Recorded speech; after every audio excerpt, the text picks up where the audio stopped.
En 1993, el profesor Philip Johnson, de la Universidad de California en Berkeley, invitó a un grupo de científicos y filósofos a una pequeña población playera en la costa central de California. Procedían de importantes centros académicos, incluyendo Cambridge, Múnich y la Universidad de Chicago, para cuestionar una idea que había dominado la ciencia durante 150 años. Creo que Pájaro Duns representó un punto de inflexión para muchos de nosotros. Individualmente todos teníamos interrogantes acerca de la teoría evolucionista. Cuando nos reunimos, cada uno trajo algo propio a la mesa y de repente vislumbramos una nueva manera de contemplar la vida que ninguno habíamos visto antes por separado. Por mi parte diría que este fue un intenso periodo de mi vida. Parecía que aquí había algo mucho más intelectualmente satisfactorio que el punto de vista que había mantenido hasta entonces. En retrospectiva, creo que esto me motivó para examinar la evidencia y ver a dónde yo creía que conducía. Vi que esto era más grande que cualquier persona o disciplina, y fue el inicio de una comunidad de científicos dispuestos a afrontar el misterio fundamental del origen de la vida.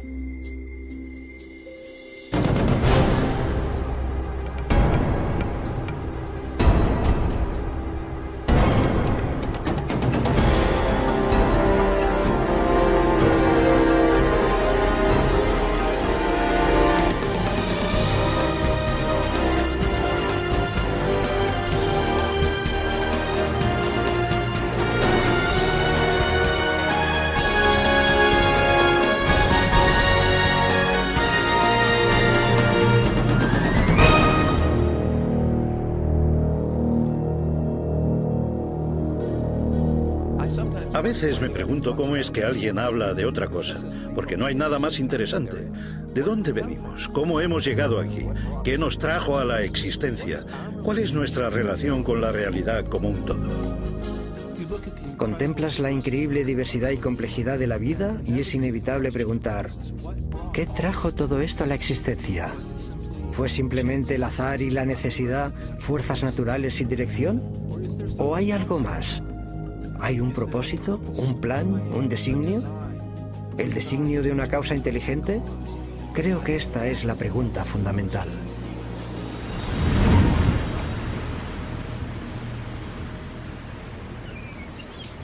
Los científicos de Pájaro Duns emprendieron un nuevo examen del misterio del origen de la vida porque cada uno abrigaba dudas acerca de las ideas evolucionistas generalmente aceptadas. Entre ellos, el bioquímico Michael Behe cuestionaba cómo unos procesos naturales habrían ensamblado las intrincadas estructuras de las células vivas. Dean Kenyon era un biólogo evolucionista que ya no creía que la química por sí sola pudiera explicar el origen de la vida en la Tierra. Y Stephen Meyer, Paul Nelson y William Dembski buscaban un nuevo enfoque que pudiera explicar el origen de la información genética codificada en los organismos vivos. Estos científicos y filósofos comenzaron a formular una alternativa a la teoría central de la biología moderna, teoría surgida de la mente de un naturalista británico llamado Charles Darwin. En 1831, Darwin, que a la sazón tenía 22 años, se incorporó a una expedición de exploración de 5 años preparada por el Imperio Británico. Zarpó de Inglaterra en la goleta HMS Beagle, navegó alrededor del extremo sur de América del Sur, luego se dirigieron rumbo al norte hacia una cadena de islas volcánicas en el Pacífico, las Islas Galápagos.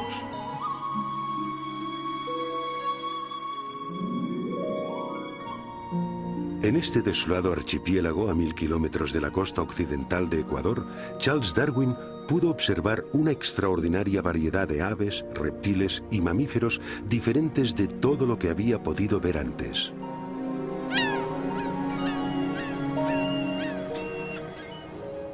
Durante más de un mes, Darwin estudió la vida vegetal y animal, tomó abundantes notas y recogió especímenes. Luego partió para no volver jamás. Durante 25 años desarrolló una teoría que explicaba el origen de las diversas formas de vida sobre la Tierra. En 1859, Darwin publicó un libro titulado Sobre el origen de las especies. Su impacto sobre la ciencia y a la larga sobre toda la cultura occidental fue espectacular. Darwin argumentó que toda la vida era producto de unas fuerzas naturales sin dirección alguna, el tiempo, el azar y un proceso que él designó como selección natural. Durante 2500 años antes de Darwin, la mayoría de los científicos y filósofos destacados, personas como Platón, Newton o Kepler, habían contemplado el mundo como resultado de alguna clase de designio o plan.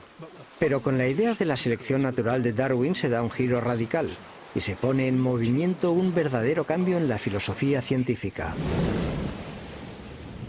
Darwin no fue el primer científico en proponer una teoría de la evolución, pero sí el primero en proponer un mecanismo naturalista plausible que podía producir un cambio biológico a lo largo de dilatados periodos de tiempo. Para comprender cómo actúa la selección natural, consideremos las poblaciones de pinzones que Darwin encontró en las Islas Galápagos. 13 especies de pinzones habitan en las Islas Galápagos y varían sutilmente por lo que respecta a tamaño corporal y a la forma del pico. Darwin volvió a Inglaterra con 9 especies diferentes de estos pájaros. Según la teoría darwinista contemporánea, las diferencias en los tamaños y en las formas de los picos de los pájaros son el resultado directo de la selección natural. Un ejemplo que se cita a menudo es el de especies de pinzones granívoros.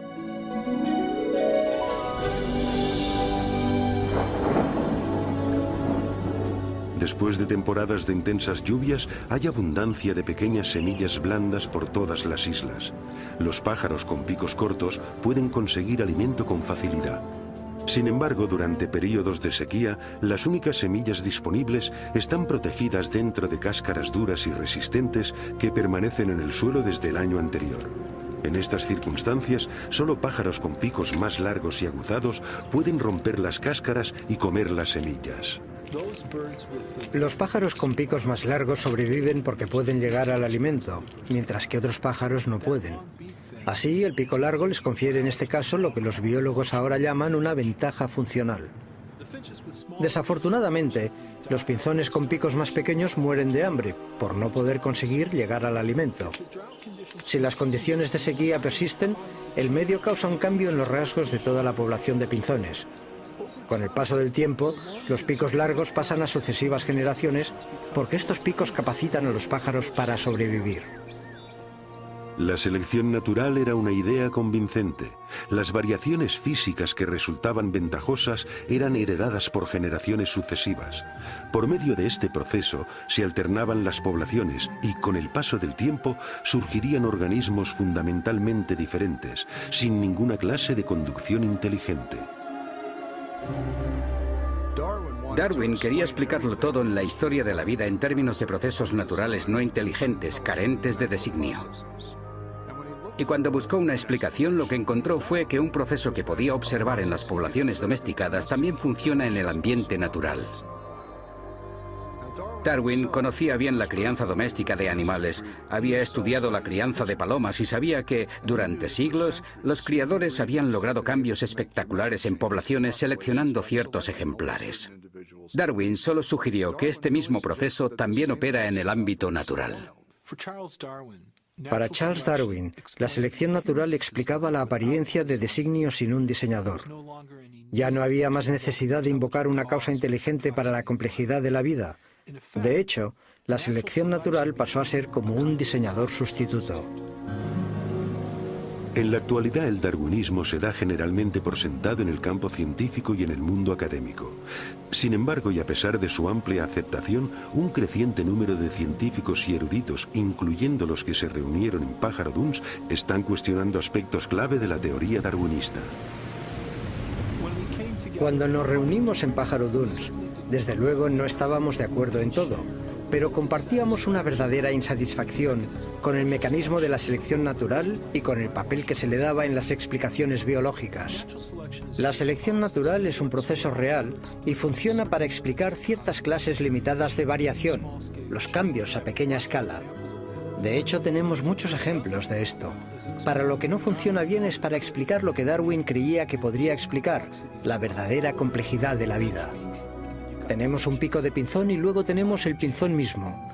Un pequeño cambio en la estructura del pico frente al origen del organismo como tal. Son fenómenos de escala diferente. Son problemas de clase diferente. Y el problema importante para la biología es comprender dónde funciona la selección natural y dónde no funciona, y el porqué de la diferencia. La evidencia es muy convincente, y todos veíamos que si dejábamos que la evidencia hablase por sí misma, nos llevaría en una dirección que nos alejaría de la selección natural hacia una conclusión distinta acerca del origen y de la naturaleza de la vida sobre la Tierra.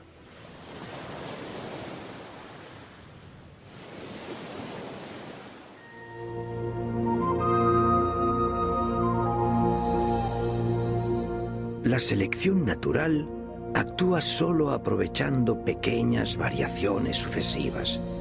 Nunca puede hacer un gran salto repentino, sino que ha de avanzar por pasos cortos y seguros, aunque lentos.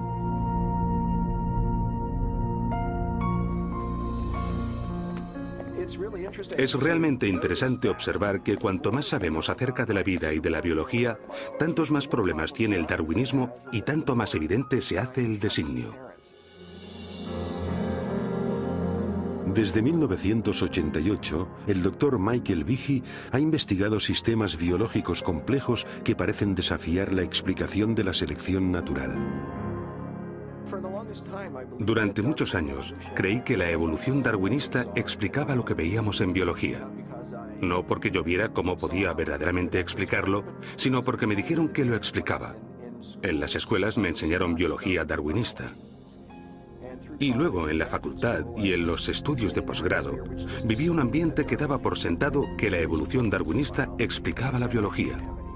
Y de nuevo, no vi ninguna razón para dudarlo. No fue sino hasta hace unos 10 años que leí un libro llamado Evolución, una teoría en crisis, de un genetista australiano llamado Michael Denton, donde exponía una gran cantidad de argumentos científicos contra la teoría darwinista que yo nunca había oído antes. Y los argumentos parecían bastante convincentes. En ese momento comencé a sentirme molesto porque pensaba que me habían estado guiando por un camino de rosas. Ahí había una buena cantidad de sólidos argumentos. Y yo había hecho el doctorado en bioquímica, era miembro de la facultad y nunca había ni oído hablar de estas cosas. Y así, a partir de ese momento, me interesé en el tema de la evolución. Y desde entonces, he decidido que los procesos darwinistas no son toda la explicación para la vida. El escepticismo de Michael Behe parte en buena medida de lo que la moderna biología ha descubierto acerca de la unidad más fundamental de la vida, la célula. En el siglo XIX, en vida de Darwin, los científicos creían que la base de la vida, la célula, era un simple glóbulo de protoplasma, como un pequeño fragmento de gelatina o algo que no era difícil de explicar en absoluto. Esta percepción no cambió demasiado hasta los años 50, pero en la última mitad del siglo XX nuestro conocimiento de la célula ha avanzado de manera formidable.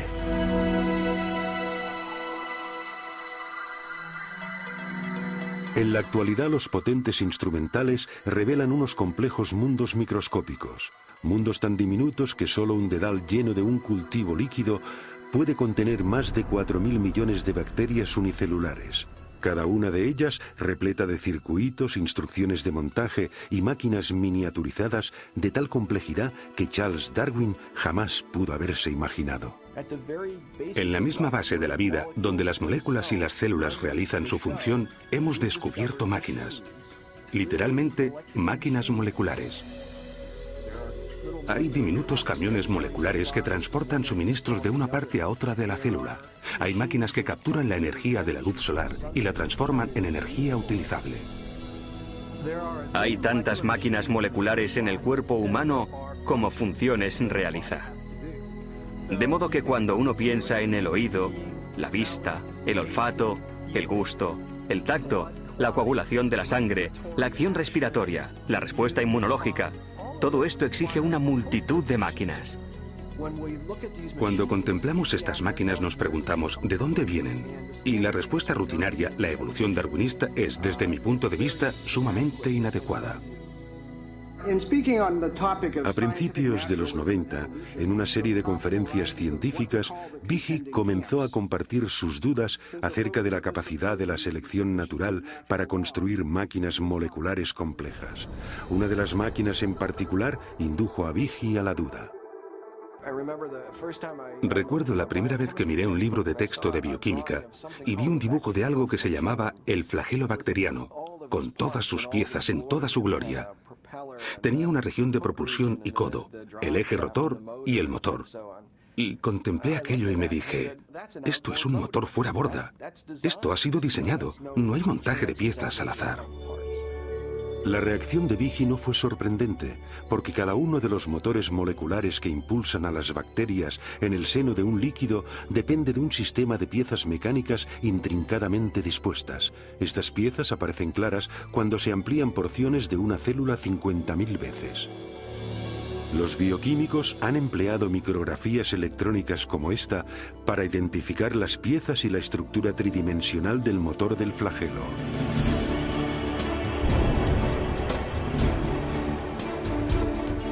Con esta investigación han desvelado una maravilla de ingeniería a escala miniaturizada.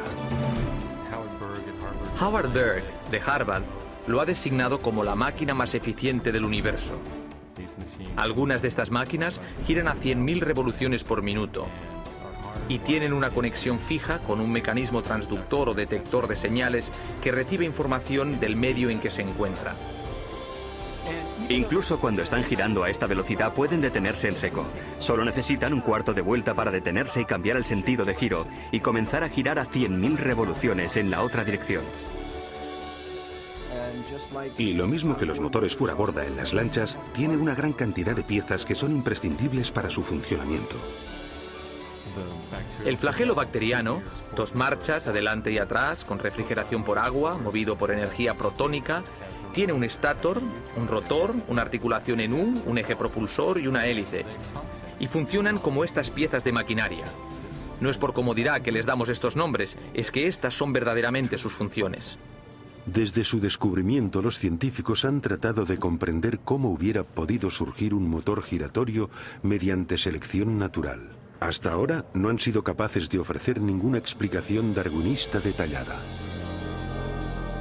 Para ver por qué, debemos comprender una característica de las máquinas moleculares que se conoce como complejidad irreducible. La complejidad irreducible es un término acuñado por Michael Behe en su descripción de estas máquinas moleculares. Básicamente lo que enuncia es que se tiene una multiplicidad de piezas para la composición de cualquier organela o sistema dado dentro de una célula, todas las cuales son necesarias para la función. Es decir, si se elimina una pieza, el sistema pierde su función. La idea de la complejidad irreducible se puede ilustrar mediante una conocida máquina no biológica, una ratonera. La ratonera está compuesta de 5 piezas fundamentales: un gatillo en el que se pone el cebo, un muelle potente, una delgada varilla doblada conocida como martillo, una barra retenedora para asegurar el martillo en su lugar y una base sobre la que se monta todo el sistema. Si falta cualquiera de estas piezas o es defectuosa, el mecanismo no funcionará. Han de estar presentes simultáneamente todos los componentes de este sistema irreduciblemente complejo para que la máquina cumpla su función: atrapar ratones.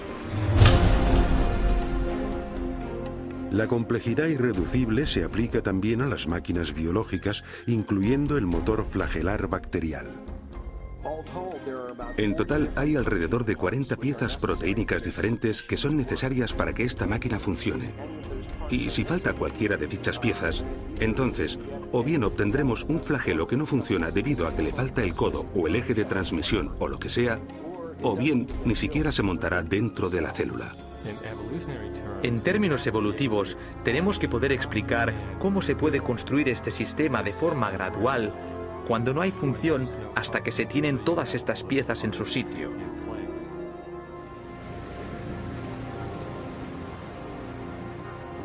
La complejidad irreducible de las máquinas moleculares plantea un enérgico desafío al poder de la selección natural. Según la teoría de Darwin, incluso las estructuras biológicas muy complejas, como un ojo, un oído o un corazón, pueden construirse gradualmente a lo largo del tiempo en pequeños incrementos. Sin embargo, tal como Darwin puso en claro, la selección natural solo puede tener éxito si estos cambios genéticos al azar proporcionan alguna ventaja al organismo en evolución en su lucha por la supervivencia. Como he intentado demostrar, no es necesario suponer que las modificaciones fuesen todas simultáneas, si eran sumamente ligeras y graduales. La selección natural está examinando las más ligeras variaciones, rechazando las malas, preservando y acumulando todas las buenas. Con todo, algunos científicos dudan de que las pequeñas variaciones de Darwin pudieran haber creado un flagelo bacteriano cuando no existía tal mecanismo. ¿Cómo pudo algo nuevo, como un motor de un flagelo bacteriano y todos los componentes que van con el mismo, cómo pudo desarrollarse a partir de una población de bacterias que no tuviesen este sistema? Y ello cuando cada cambio, según la teoría de Darwin, ha de proporcionar alguna clase de ventaja. Imaginemos un escenario así al inicio de la historia de la Tierra. Una bacteria en evolución desarrolla de alguna manera una cola y quizá incluso las piezas necesarias para unirla a la pared celular. Sin embargo, sin un ensamblaje completo de motor, esta innovación no proporcionaría ventaja alguna a la célula. En lugar de ello, la cola permanecería inmóvil e inútil, invisible para la selección natural que, por definición, solo puede favorecer cambios que ayuden a la supervivencia. La lógica de la selección natural es muy exigente. A menos que el mecanismo del flagelo esté totalmente montado y funcione de verdad, la selección natural no puede preservarlo, no puede pasar a la siguiente generación. El punto importante a comprender acerca de la selección natural es que selecciona solo con vistas a una ventaja funcional. En la mayoría de los casos, lo que hace la selección natural es eliminar cosas que carecen de función o que tienen una función que perjudica al organismo. De modo que si se tuviese una bacteria con una cola que no funciona como flagelo, lo más probable es que la selección natural la eliminase. La única manera en que un flagelo sea seleccionado es que el flagelo funcione, y esto significa que todas las piezas del motor han de estar en su sitio para empezar. De modo que la selección natural no puede producir el flagelo bacteriano, solo puede actuar después de que el flagelo está ahí y es operativo. En 1996, Michael Behe publicó un libro titulado La caja negra de Darwin. En esta obra argumenta que la selección natural, el diseñador sucedáneo de Darwin, no puede explicar el origen del flagelo bacteriano ni de ningún otro sistema biológico irreduciblemente complejo. En lugar de ello, Behe llegó a la conclusión de que la complejidad integral de estos sistemas indica un designio inteligente. La caja negra de Darwin de inmediato suscitó controversia. Más de 75 publicaciones, incluyendo algunos de los principales diarios y revistas científicas del mundo, publicaron reseñas. Algunos científicos elogiaron el libro de Behe, otros lo desecharon como acientífico y con motivaciones religiosas. Los críticos de Behe también insistieron en que había subestimado el poder de la selección natural. Argumentaron que el motor flagelar podría haber sido construido con piezas empleadas para construir máquinas más simples, como esta bomba celular usada. Si los componentes de la bomba ya existían, podrían haber sido preservados por la selección natural ya antes de que surgiera el motor bacteriano. Esta teoría recibe el nombre de coopción.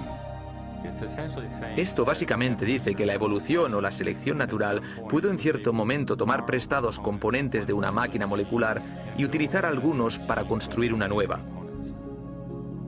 Scott Minnick ha estudiado el motor flagelar durante 20 años. Su investigación le ha llevado a cuestionar el argumento de la coopción. Con el flagelo bacteriano, hablamos de una máquina con 40 piezas. Sí, es cierto que 10 están empleadas en otras máquinas moleculares, pero las otras 30 son peculiares. Así que, ¿de dónde las vamos a tomar prestadas? Al final tendremos que explicar la función de cada una como si originalmente hubiera tenido otro propósito. Este argumento solo se puede seguir hasta el punto en que nos encontramos con el problema de que estamos tomando prestado de ninguna parte.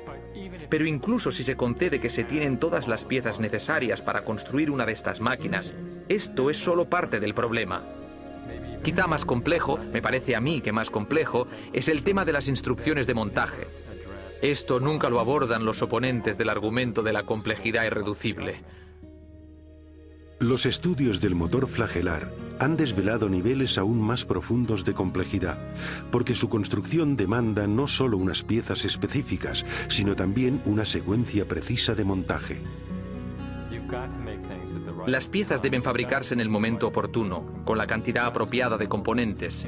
Deben montarse secuencialmente. Hay que poder saber si se han montado correctamente a fin de no malgastar energía en una estructura que no va a ser funcional.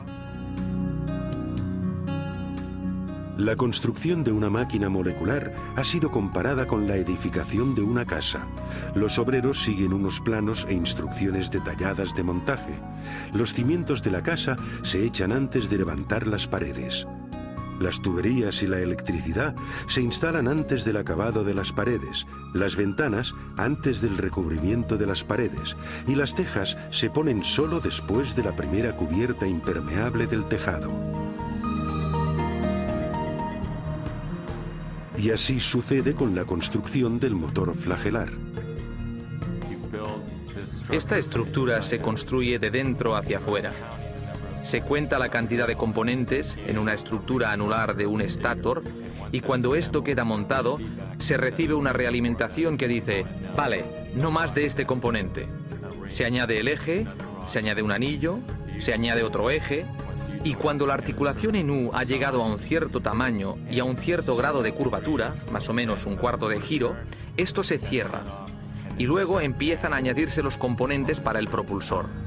Todos estos componentes se montan en una secuencia precisa, tal como se hace con el edificio. La construcción correcta del motor requiere un complejo sistema de máquinas que coordinen el temporizado de las instrucciones de montaje. Pero ¿cómo puede la selección natural construir un sistema así? El argumento de la coopción no explica lo que vemos aquí. Para poder construir el mecanismo del flagelo o decenas de miles de otros mecanismos semejantes en la célula, son necesarias otras máquinas que regulen el montaje de estas estructuras, y estas máquinas precisan de otras máquinas para su montaje. Solo que falte una de estas piezas o que esté donde no le corresponde, el motor no funcionará. De modo que el sistema para montar el motor flagelar es el mismo irreduciblemente complejo. De hecho, lo que tenemos aquí es complejidad irreducible en cascada. Sabemos mucho acerca del flagelo bacteriano. Todavía tenemos mucho que aprender, pero sabemos mucho acerca de él. Y no hay explicación acerca de cómo esta compleja máquina molecular fue jamás producida por un mecanismo darwinista. Hace 150 años los científicos no tenían conocimiento de las máquinas moleculares de complejidad irreducible. Sin embargo, Charles Darwin consideró la dificultad que sistemas como estos podrían plantear a su teoría. Si pudiera demostrarse que ha existido un órgano complejo que no se formó por numerosas y pequeñas modificaciones sucesivas, mi teoría fracasaría por completo.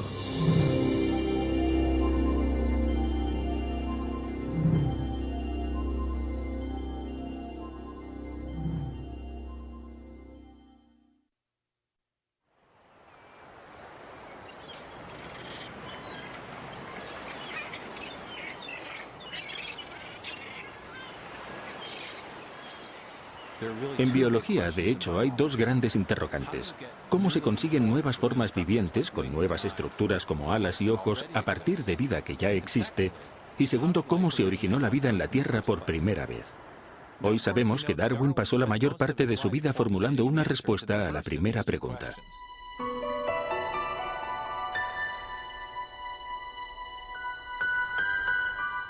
Charles Darwin comparaba la historia de la vida en la Tierra con un gran árbol con ramas. La base del árbol representaba la primera célula viviente y las ramas eran nuevas formas de vida más complejas que habían evolucionado a partir del primer organismo primitivo. Darwin intentaba explicar cómo se habían originado las ramas del árbol de la vida. Intentaba mostrar cómo la selección natural pudo haber modificado los organismos existentes para producir la gran diversidad de vida vegetal y animal que llena hoy la Tierra. Pero cuando se trataba de la base del árbol, que representa el origen de la vida primera, de la primera célula viva, Darwin tenía muy poco que decir. De hecho, en El origen de las especies, ni siquiera trató la cuestión de cómo la vida pudo haberse originado de la materia no viviente. Las únicas pistas que tenemos de las opiniones de Darwin acerca de esta cuestión aparecen en una carta que envió a un colega llamado Joseph Hooker.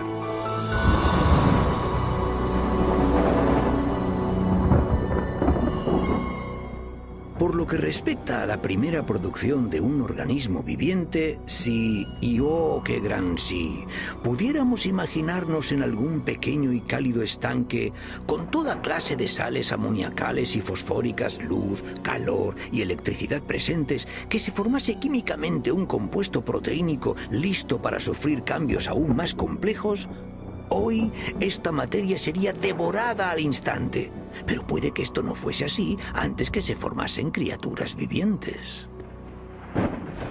En los últimos años de su vida, Darwin hizo poco por desarrollar su idea de que hubiera surgido una célula primitiva de compuestos químicos simples en las aguas primordiales de la Tierra primitiva.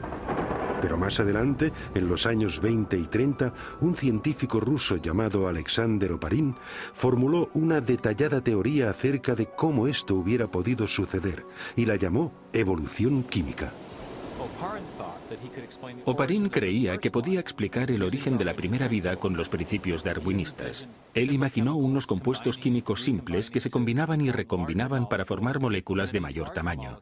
Y entonces éstas se organizaban a sí mismas con la ayuda de variaciones al azar y de la selección natural para constituir la primera célula primitiva. En las 3 décadas siguientes, muchos científicos trabajaron para desarrollar y afinar estas ideas, mientras ponderaban las cuestiones suscitadas tanto por Oparin como por Darwin. ¿Cómo pudo evolucionar la vida a partir de unos compuestos químicos simples? Un hombre creyó que lo sabía.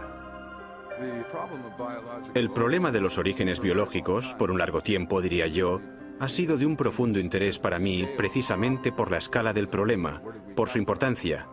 ¿De dónde venimos? ¿Por qué estamos aquí? Toda esta clase de preguntas, exploradas desde el punto de vista de la ciencia natural. Desde finales de los 60 hasta principios de los 80, Dean Kenyon fue uno de los teorizadores químicos evolucionistas pioneros del mundo. Y como otros en su campo, intentaba explicar cómo comenzó la vida por un proceso puramente natural. En 1969, Kenyon fue coautor de un importante libro sobre el origen de la vida. Gary Steinman y yo mismo creíamos que si lográbamos reunir en una exposición seguida todas las líneas de evidencia empírica acumuladas desde los 60, nos entusiasmaba la posibilidad de explicar el origen de los principales elementos componentes de la vida.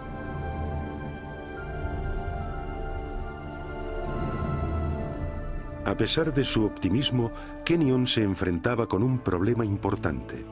Para explicar el origen de la vida, debía antes explicar el de los ladrillos esenciales de cada célula que ha existido sobre la Tierra, las grandes y complejas moléculas llamadas proteínas. Las proteínas tienen una amplia gama de funciones en la célula, desde los requisitos estructurales, en términos del andamiaje de la célula, el citoesqueleto, a los enzimas, donde se están procesando moléculas para captar energía o para construir componentes de la célula. Las proteínas realizan muchos de los trabajos en el interior de la célula, excepto almacenar información genética. Esto se deja para el ADN y el ARN. Las proteínas realizan tareas como la limpieza de la célula y la producción de energía. Kenyon sabía que las proteínas debieron ser tan importantes para la primera vida como para las células vivas actuales. También reconoció la complejidad de su construcción. Hacia los 60, los científicos habían determinado que incluso las células simples están compuestas de miles de proteínas diferentes y que su función se deriva de sus formas tridimensionales sumamente complejas. Las formas irregulares de algunas proteínas les permiten catalizar o desencadenar reacciones químicas debido al ajuste tipo llave-cerradura que tienen con otras moléculas en la célula. Mientras que otras moléculas proteínicas forman componentes estructurales tipo machiembrado. Cada una de las piezas individuales de un motor bacteriano, como esta estructura anular, está hecha bien de una sola molécula de proteína, bien de un conjunto de proteínas ensamblado en una forma específica. Estas proteínas están constituidas a su vez por unas unidades químicas más pequeñas llamadas aminoácidos enlazadas en largas cadenas. Aparece un gran nivel de complejidad de arquitectura en estas unidades celulares, en estos aminoácidos constituyentes de las proteínas. En la naturaleza se emplean 20 tipos diferentes de aminoácidos para construir cadenas de proteínas. Los biólogos los han comparado con las 27 letras del alfabeto. Las letras del alfabeto se pueden ordenar en una enorme cantidad de combinaciones posibles, y es la disposición de la secuencia de las letras la que determina si tenemos palabras y oraciones con significado.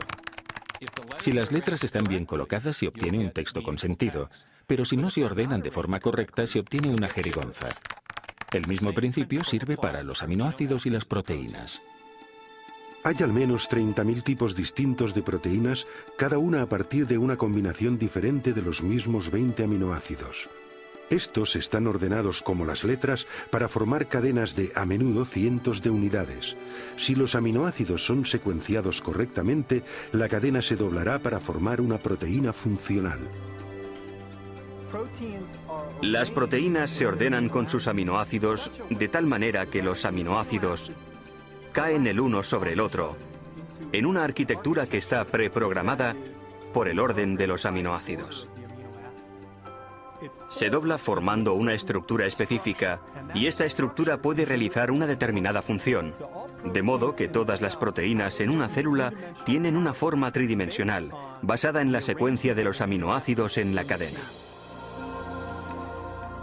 Esta disposición es crítica, porque si los aminoácidos están secuenciados de manera incorrecta, se forma una cadena inútil y en vez de doblarse para formar una proteína, será destruida dentro de la célula.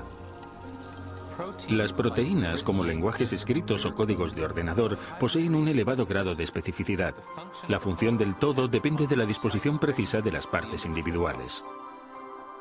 Pero, ¿qué es lo que produce el secuenciado preciso de los aminoácidos que da lugar a las formas y funciones específicas de las proteínas? Durante los 50 y 60, los descubrimientos acerca de las estructuras de las proteínas obligaron a los biólogos a hacer frente a este misterio. Dean Kenyon creía que lo podría solucionar. En su libro Predestinación bioquímica, Kenyon y su coautor Gary Steinman propusieron una intrigante teoría. Kenyon escribió: la vida pudo haber estado bioquímicamente predestinada por las propiedades de atracción que existen entre sus componentes químicos, en particular entre los aminoácidos en las proteínas. Cuando apareció Predestinación bioquímica, mi coautor y yo estábamos totalmente convencidos de que teníamos una explicación científica para los orígenes. Kenyon propuso que las propiedades químicas de los aminoácidos hacían que fuesen atraídos entre sí para formar las largas cadenas que llegaron a ser las primeras proteínas, los componentes más importantes de la célula viva. O sea que la vida era efectivamente inevitable, predestinada por nada más que la química. Muchos científicos abrazaron las ideas de Kenyon y durante los siguientes 20 años, Predestinación bioquímica se convirtió en un bestseller sobre la teoría de la evolución química. Pero 5 años después de la publicación del libro, Kenyon comenzó a dudar de la credibilidad de su propia teoría. Fue durante este periodo de tiempo que se manifestaron mis dudas acerca de ciertos aspectos del pensamiento evolucionista, al entrar en contacto con un sólido contraargumento que me planteó uno de mis estudiantes, que yo no pude refutar. Kenyon se vio desafiado a explicar cómo se podrían haber ensamblado las primeras proteínas sin la ayuda de instrucciones genéticas.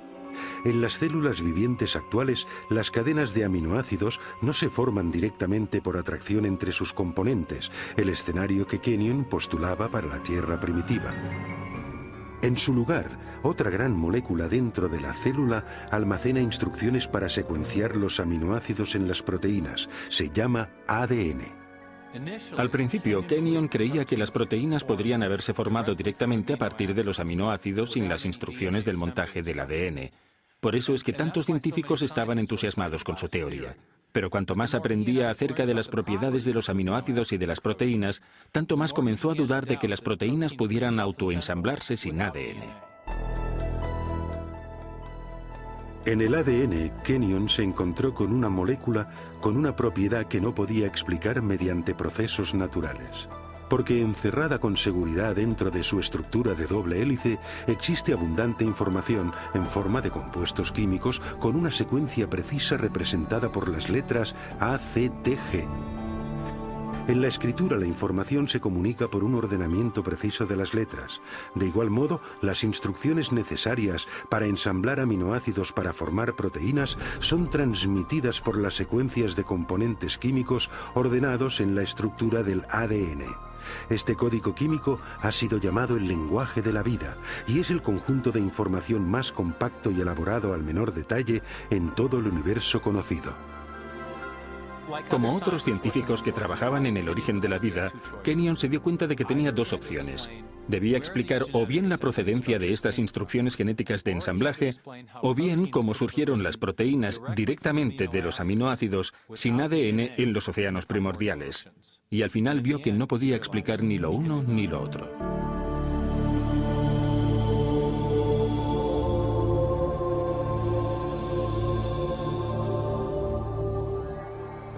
Es un enorme problema cómo hubieran podido reunirse en un diminuto volumen submicroscópico del océano primitivo todos los cientos de diferentes componentes moleculares que se necesitarían para establecer un ciclo de autorreplicación.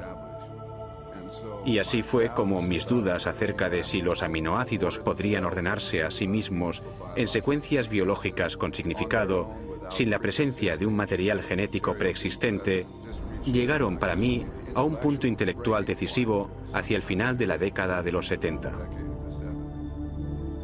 Mientras Kenyon reevaluaba su teoría, nuevos descubrimientos bioquímicos debilitaron más aún su convicción de que los aminoácidos se organizaran ellos solos para formar proteínas. Cuanto más efectuaba mis propios estudios, incluyendo un período en el Centro de Investigaciones Ames de la NASA, tanto más evidente se hacía que había múltiples dificultades con la explicación de la evolución química. Y el posterior trabajo experimental demostró que los aminoácidos no tienen la capacidad de ordenarse a sí mismos para formar ninguna secuencia biológica con significado.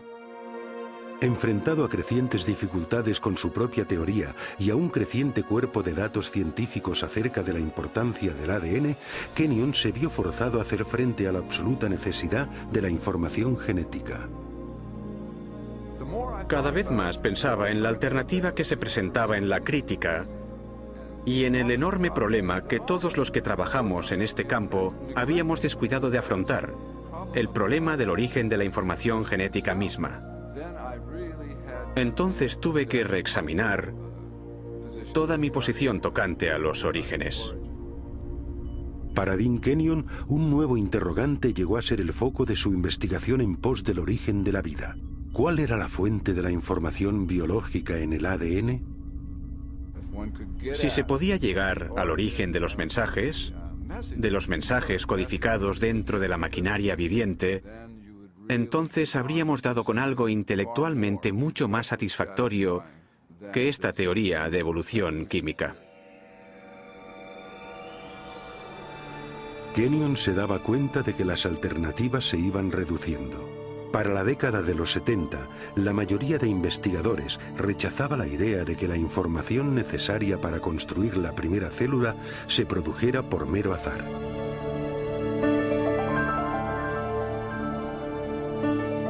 Para comprender la razón, consideremos la dificultad de generar un par de líneas del Hamlet de Shakespeare dejando caer letras del juego Scrabble sobre una mesa. Luego, Pensemos que las instrucciones genéticas específicas para construir las proteínas ni del organismo unicelular más simple llenarían cientos de páginas de texto impreso. Los biólogos serios que estudian el origen de la vida no creían que ésta hubiera surgido solo al azar. Se imaginaban a la selección natural actuando sobre variaciones al azar entre compuestos químicos para producir la primera vida. Pero había un problema con esta propuesta. Por definición, la selección natural no podría haber funcionado antes de la existencia de la primera célula viva. Porque solo puede actuar sobre organismos capaces de reproducirse, las células dotadas de ADN que pasan sus cambios genéticos a generaciones futuras.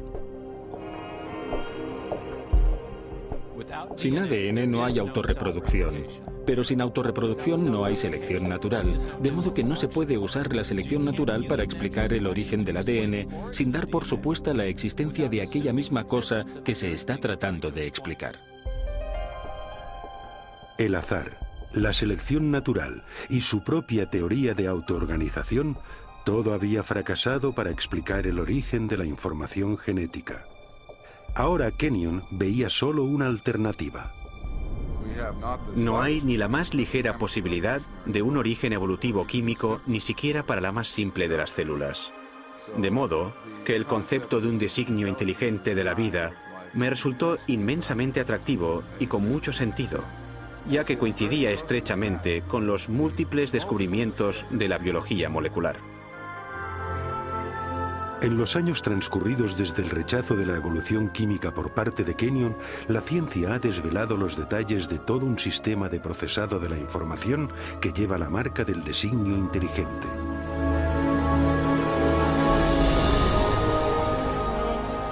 Con animación por ordenador podemos entrar en la célula para ver este asombroso sistema en acción.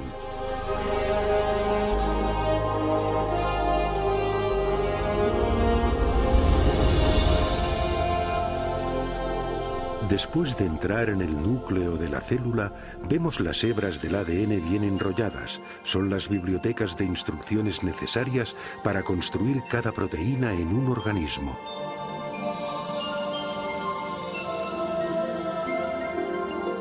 En un proceso conocido como transcripción, una máquina molecular desenrolla primero una sección de la hélice del ADN para exponer las instrucciones genéticas necesarias para ensamblar una molécula específica de proteína. Otra máquina copia luego estas instrucciones para formar una molécula llamada ARN mensajero.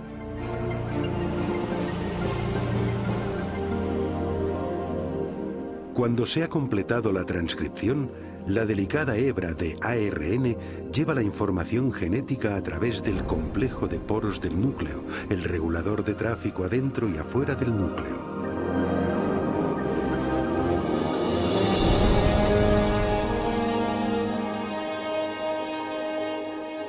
La hebra de ARN mensajero se dirige a una fábrica molecular en dos partes llamada ribosoma. Después de fijarse con seguridad, comienza el proceso de traducción.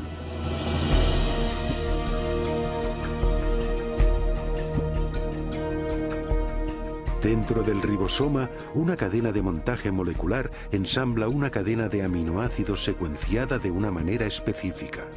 Estos aminoácidos son transportados desde otras partes de la célula y luego son ensamblados en cadenas a menudo de cientos de unidades de longitud. Su orden de secuencia determina la clase de proteína manufacturada.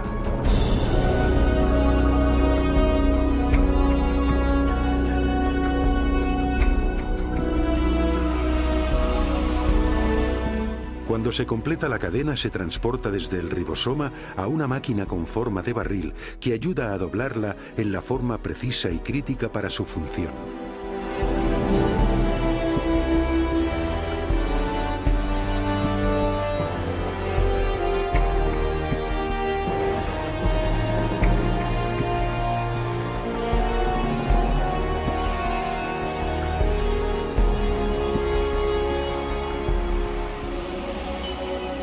Después que la cadena queda doblada como proteína, es liberada y conducida por otra máquina molecular al lugar exacto donde se la necesita. Uno se queda totalmente asombrado Al percibir a esta escala un aparato tan finamente ajustado, un dispositivo que lleva la impronta de un diseño y producción inteligentes. Y tenemos los detalles de un inmenso y complejo ámbito molecular de procesado de información genética. Y es precisamente en este nuevo campo de la genética molecular que vemos la evidencia más convincente de designio en la Tierra.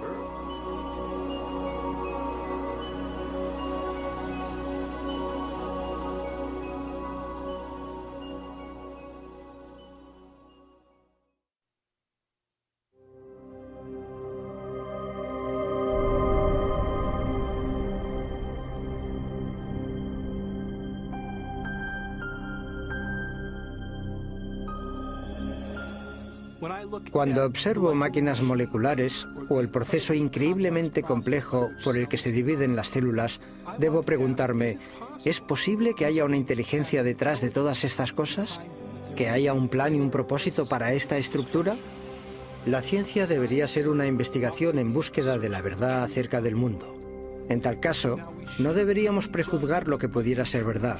No deberíamos decir, no me gusta esta explicación, pues la dejo de lado. Cuando topamos con un enigma de la naturaleza, deberíamos aplicarle todas las posibles causas que lo pudieran explicar. Uno de los problemas con la teoría de la evolución es que excluye artificialmente un tipo de causa incluso antes de que la evidencia haya tenido la posibilidad de hablar. Y la causa que se excluye es la inteligencia. Desde fines del siglo XIX, desde la época de Darwin, de hecho en parte debido a la obra de Darwin, El origen de las especies, los científicos llegaron a aceptar una definición de ciencia que excluye la posibilidad del designio como explicación científica. Y esta convención tiene un nombre. Se llama naturalismo metodológico. Y significa sencillamente que si uno va a ser científico, debe limitarse a explicaciones que recurran solo a causas naturales. No se puede invocar a la inteligencia como causa. Y sin embargo, constantemente deducimos la presencia de inteligencia. Es parte de nuestro razonamiento reconocer los efectos de la inteligencia. Consideremos, por ejemplo, estos jeroglíficos tallados en las ruinas de monumentos egipcios. Nadie atribuiría las formas y ordenaciones de estos símbolos a causas naturales, como tormentas de arena o la erosión. Más bien, las reconocemos como obra de antiguos escribas, unos agentes humanos inteligentes. Un razonamiento similar nos lleva a concluir que las misteriosas figuras de piedra de la isla de Pascua no se formaron por la acción del viento y del agua durante largos espacios de tiempo. Tampoco pretendemos que las plantas puedan adquirir estas formas tan familiares sin alguna clase de conducción inteligente. Constantemente hacemos estas inferencias y sabemos que son correctas, pero la cuestión es, ¿en base a qué sacamos estas conclusiones? ¿Cuáles son los rasgos que nos permiten reconocer la inteligencia? En su libro La inferencia del designio, el matemático William Dembski ha hecho un importante avance en la comprensión del razonamiento acerca del designio. Dembski ha identificado los rasgos específicos de los artefactos que nos llevan a reconocer una actividad inteligente previa. Llegué a esto intentando examinar cómo razonamos acerca del designio, cuáles son los pasos lógicos que seguimos para llegar a la conclusión de que hay designio en algo. De modo que lo que estoy intentando es establecer unos criterios fiables, empíricos y científicamente rigurosos para decidir si algo es realmente resultado de un designio. Estaba examinando la lógica de esta cuestión y lo que descubrí es que se precisa de improbabilidad y de especificación, de la clase correcta de diseño, estos diseños objetivos. Según Dembski, los humanos detectamos correctamente la actividad de la inteligencia cuando observamos un objeto o sucesos sumamente improbables que además concuerda con un diseño reconocible. Precisamente es esta clase de diseño la que se encuentra en los Montes Negros de Dakota del Sur. Si uno viaja por el oeste americano, puede ver una gran diversidad de formas en las laderas montañosas, y la mayor parte no tiene ningún sentido. Son solo rocas dispuestas de diversas formas. Pero lo que no ve en laderas montañosas son los rostros de Lincoln, Jefferson, Roosevelt y Washington. Esto solo se ve en Dakota del Sur, y la razón de que estén ahí es que un escultor excéntrico quiso honrar a estos presidentes pasando la mayor parte de su vida tallando sus rostros en la ladera de este monte. Este diseño es improbable. Una ladera aleatoria es también improbable. Pero una ladera aleatoria no especifica nada. Pero sabemos que hubo 4 personas que fueron presidentes de los Estados Unidos, que tenían unos rostros determinados, y estos rostros en las montañas de Dakota del Sur concuerdan con los que aparecen en otras partes. Si miro los rostros, reconozco al momento que concuerdan con los de los 4 presidentes conocidos por las monedas o retratos en la National Gallery o por ilustraciones en libros. Y así comprendo que en el monte Rushmore no solo tenemos una configuración rocosa sumamente improbable, sino una que concuerda con un diseño dado independiente y que indica inteligencia de forma fiable. Así, tenemos probabilidad, especificación, es designio.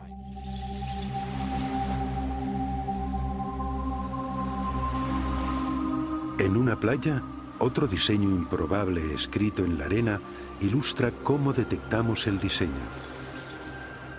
Nadie inferiría que este mensaje fue escrito por el movimiento de las mareas. Al contrario, por las características de este diseño, identificamos las palabras como producto de la inteligencia. Este ordenamiento improbable también se ajusta a un diseño dado independientemente, esto es, las formas de las letras que reconocemos del alfabeto latino y las palabras que conocemos del vocabulario inglés. Y de este modo es la improbabilidad de esta disposición junto al hecho de que se ajusta a una pauta dada independientemente lo que lleva a la conciencia de que hay un designio. Esta ilustración sugiere que los criterios de William Dembski para la detección del designio, una pequeña probabilidad y especificación, son esencialmente equivalentes a información. El tipo de información presente no solo en imágenes, textos y secuencias numéricas, sino también codificada en software y en las ondas radioeléctricas. La capacidad de detectar información en transmisiones electromagnéticas ha posibilitado una singular búsqueda de inteligencia. Durante más de 3 décadas, astrónomos del programa SETI, búsqueda de inteligencia extraterrestre, han rastreado señales de radio del espacio exterior para intentar descubrir pautas llenas de información. Los radiotelescopios reciben ruido aleatorio o señales repetitivas producidas de modo natural por estrellas, galaxias y otros cuerpos celestes. Pero los astrónomos reconocen que si llegan a identificar una señal portadora de información, esto confirmaría la existencia de vida inteligente más allá de la Tierra. Algunos han especulado que una civilización extraterrestre podría haberse intentado comunicar transmitiendo mensajes en el lenguaje universal de las matemáticas, quizá mediante una pauta reconocible como una serie de números primos. Esto no se obtendría por azar. Se necesitaría complejidad o improbabilidad, muchísimos números primos y una pauta. Y tendría que ser justo la pauta adecuada, no la que uno imponga, sino una que esté ahí, objetivamente. Hasta hoy, el SETI ha fracasado en su intento de descubrir cualquier pauta o información que pudiera indicar inteligencia en una galaxia lejana. Pero en otro universo mucho más cercano a nosotros, los científicos han descubierto una gran riqueza de información dentro del núcleo de la célula viva. El ADN posee una estructura ideal para ser soporte de información. En las As, Ts, Cs y Gs, las bases de la doble hélice del ADN, hay capacidad para almacenar una prodigiosa cantidad de información. De hecho, no hay entidad en todo el universo conocido que almacene y transmita más información y de una manera más eficiente que la molécula de ADN. Una secuencia completa de ADN humano tiene 3.000 millones de caracteres individuales. El análisis de las zonas de codificación de la molécula del ADN muestra que sus caracteres químicos tienen un orden específico que les permite comunicar instrucciones o información detalladas muy parecido a letras en una frase o a dígitos binarios en un código de ordenador. Bill Gates ha dicho que el ADN es como un programa de ordenador, pero más complejo que cualquiera que hayamos podido desarrollar. Y si lo pensamos siquiera por un minuto, resulta una observación de lo más sugerente, porque sabemos que Bill Gates no emplea el viento ni la erosión ni generadores de números aleatorios para crear su software. Él emplea ingenieros inteligentes, ingenieros informáticos. Así, todo lo que sabemos en nuestra experiencia sugiere que los sistemas ricos en información surgen del designio inteligente. Pero ¿qué hacemos del hecho de que hay información en la vida, en cada célula viva de cada organismo vivo? Este es el misterio fundamental. ¿De dónde procede esta información? Durante los últimos 15 años, el filósofo y científico Stephen Meyer ha estado trabajando para dar respuesta a esta pregunta. Meyer ha desarrollado un argumento para demostrar que el designio inteligente proporciona la mejor explicación para el origen de la información necesaria para construir la primera célula viva. Forma parte de nuestra base de conocimiento que los agentes inteligentes pueden producir sistemas ricos en información, de modo que este argumento no se basa en lo que no sabemos, sino que se basa en lo que sí sabemos acerca de la estructura de causa y efecto del mundo. Hoy en día sabemos que no hay explicación naturalista, que no existe ninguna causa natural que produzca información. Ni la selección natural, ni procesos de autoorganización, ni el puro azar. Pero sí que sabemos de una causa capaz de producir la información, y es la inteligencia. Así que cuando alguien infiere designio por la presencia de información en el ADN, de hecho está haciendo lo que en las ciencias históricas se denomina una inferencia hacia la mejor explicación. De modo que cuando encontramos un sistema rico en información en la célula, concretamente en la molécula de ADN, podemos inferir que una inteligencia entró en juego en su origen, incluso aunque no estuviéramos allí, para observar el origen del sistema.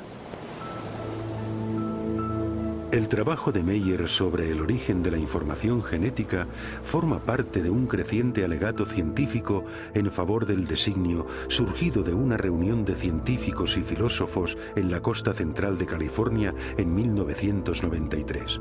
Su objetivo era reexaminar una idea que había dominado la biología durante más de un siglo. Durante el proceso, concibieron una teoría que se ha conocido como designio inteligente. La gran promesa del designio es que nos da un nuevo instrumento y una explicación que pertenecen al conjunto de instrumentos de la ciencia. Las causas inteligentes son reales, dejan evidencia de su existencia. Y una ciencia sana es una ciencia que busca la verdad y que deja que la evidencia hable por sí misma. El argumento a favor del designio inteligente se basa en una observación de los hechos.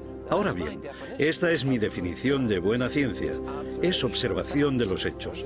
Y cuando se observan los hechos como lo ha hecho Michael Behe, ¿qué es lo que se observa? Se observa este increíble diseño de complejidad interrelacionada. Y la forma como llegamos a la conclusión de un designio inteligente para el flagelo bacteriano es la misma que para un motor fuera borda. En el fuera borda vemos cómo las piezas interactúan y sabemos que esto lo hizo alguien.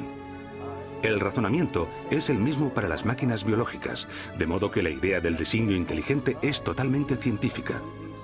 Desde luego, puede que tenga implicaciones religiosas, pero no depende de premisas religiosas. Cuando observo la evidencia objetivamente sin excluir la posibilidad de designio, sencillamente el designio se destaca como la explicación más probable. Y por eso creo que es la correcta. Creo que el designio vuelve a estar sobre la mesa. Estos sistemas no pueden explicarse por ley natural. Y si buscamos la verdad, y realmente están diseñados, si hay que ser ingenieros de sistemas para comprenderlos, entonces, ¿cuál es el problema? Uno va a donde los datos le llevan. Y las implicaciones, sí, claro, tiene profundas implicaciones metafísicas, pero si así es, que así sea. Es una idea impactante que el universo sea racional y comprensible con la rúbrica de una inteligencia suprema que ha querido que este mundo sea comprendido. Y es algo que garantiza el programa de la ciencia, porque entonces uno puede contemplar el mundo y el mundo tendrá sentido. Si todo fuese simplemente un conjunto caótico, no habría motivo para esperar racionalidad. Pero si es el producto de una mente, entonces uno puede investigar. Y la ciencia se convierte en ese maravilloso proyecto de resolver el rompecabezas donde uno puede esperar encontrar racionalidad, belleza y comprensibilidad, justo en el fundamento mismo de las cosas. Hace 150 años, Charles Darwin transformó la ciencia con su teoría de la selección natural. En la actualidad, esta teoría se enfrenta a un reto formidable. El designio inteligente ha suscitado un intenso debate acerca del origen de la vida sobre la Tierra, y para un creciente número de científicos representa un paradigma. Una idea con el poder de, una vez más, redefinir los fundamentos del pensamiento científico. Durante el siglo XIX, los científicos creían que había dos entidades fundamentales, la materia y la energía. Pero al entrar en el siglo XXI, tenemos una tercera entidad fundamental que la ciencia ha tenido que reconocer, y es la información. Y con la biología de la edad de la información, crece la sospecha de que lo que estamos viendo en la molécula de ADN es realmente un artefacto de la mente, un artefacto de la inteligencia, algo que solo puede explicarse como producto de un designio inteligente.